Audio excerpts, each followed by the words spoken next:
Today for Makeup Murder and Mystery, we are going to be talking about Ashley Pond and Miranda Gaddis's case. This case takes place in 2002 in Oregon City, Oregon. Miranda Gaddis and Ashley Pond were both two 13-year-old girls. They were also best friends and lived in the same apartment complex. This morning, Ashley Pond was doing her regular routine, which was walking to her bus stop 10 minutes down the road from her apartment complex. This wasn't unusual for her to do because she walked down there every day by herself.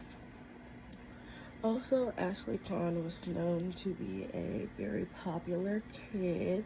She took place in many extracurricular teams, such as like dancing, swimming, things like that. Everybody said she was just like an absolute delight to be around. She wasn't a bully, she was a nice girl, and everybody enjoyed her company pretty much. So as she was walking to catch her bus, she never made it.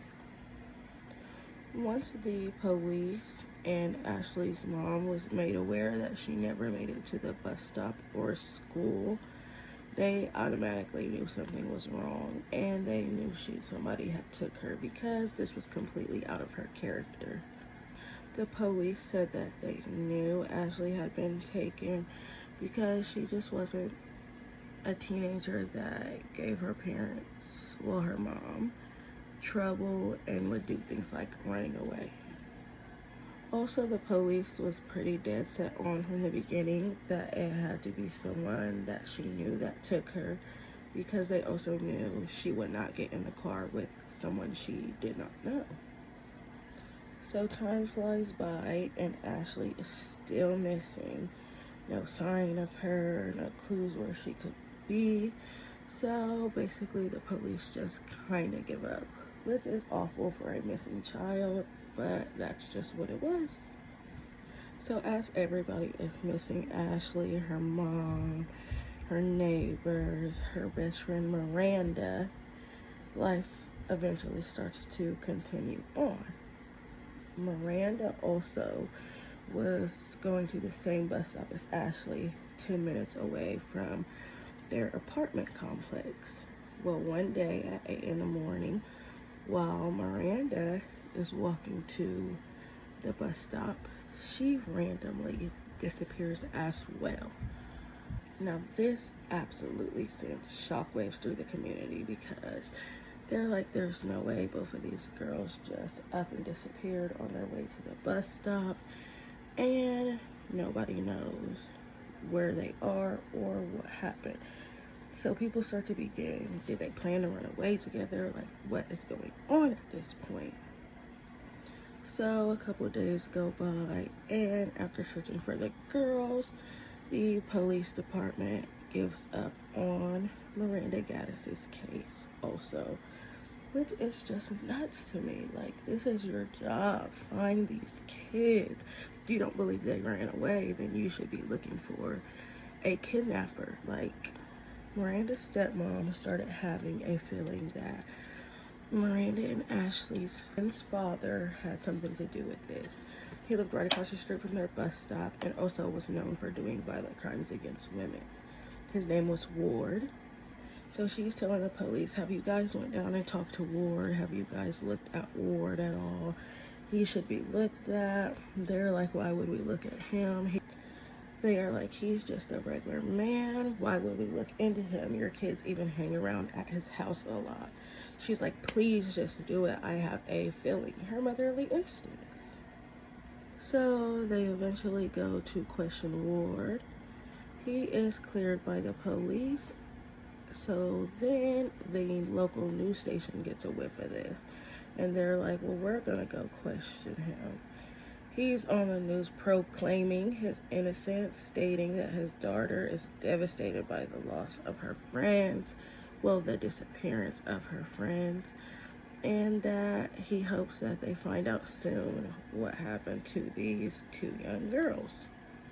As they're on the news, though, everybody's noticing this concrete slab that was just laid by his back door that was never back there before. So Miranda's mom is like, this is a huge red flag. What is underneath that concrete block? So they ask him, what's under this concrete block, Ward? And he's like, oh, me and my stepson just laid it down because I'm going to lay a hot tub. Dude, what? But there's no hot tub anywhere to be seen. So as time goes by, this case starts getting more media attention. And also everybody's wondering, where's this hot tub at that he was supposed to be laying that's still not laid yet, months after these interviews. So now it's starting to raise suspicion for many people in the community.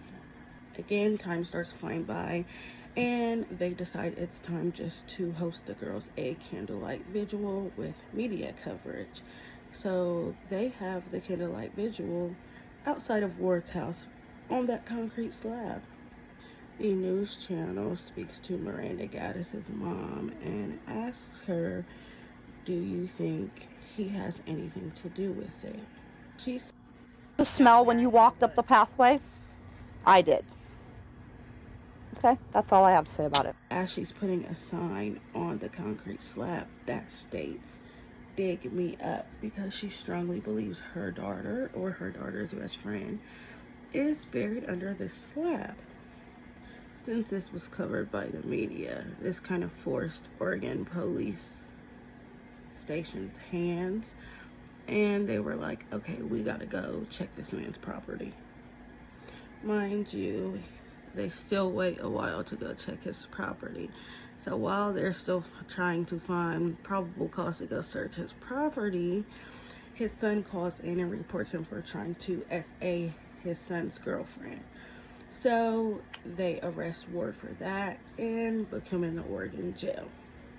And so the police is like, well, since we got him in jail, we now have probable cause to say he might have had something to do with the girls' disappearance, and now we can get a warrant to go check his property. So when the police pulls up to check Ward's property, there's a man there in a truck. So police, thinking maybe he's there to clean up evidence of some sort of crime, they stop him and they're like, hey, what are you doing? He's like, I just came to get a few things that I stored recently in Ward's shed. So the police is like, well, we're here to do an investigation, but we can escort you into the shed to get your things. The guy is like, fine, I don't have anything to do with this, so that's cool.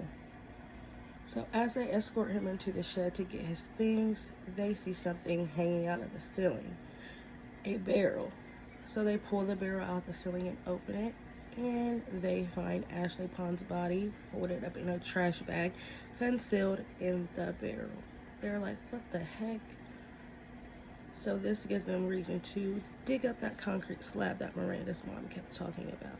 They finally dig up the slab, and they find Miranda Gaddis's body buried underneath the slab, just like her mom said it would be. They go present Ward with the news, stating that they found both of the girls' body on his property, and they know that he has something to do with it, and he is now being charged. The community is in shock. Ashley's mom is in shock, but Miranda's stepmom was like, I knew it. If you guys don't know, the movie from the 2000s that we all grew up watching, Megan is Missing, is based on this movie. You guys teach your daughters to stay safe and to always be on high alert, because it can be the people you least expect that are actually predators. To make things worse, Ward was actually a fourth-generation murderer in his family, and his stepson went on to be the fifth years later when he ended his dealer's life over a little tiny dispute. Here is the final look today. I hope you guys enjoy, and thank you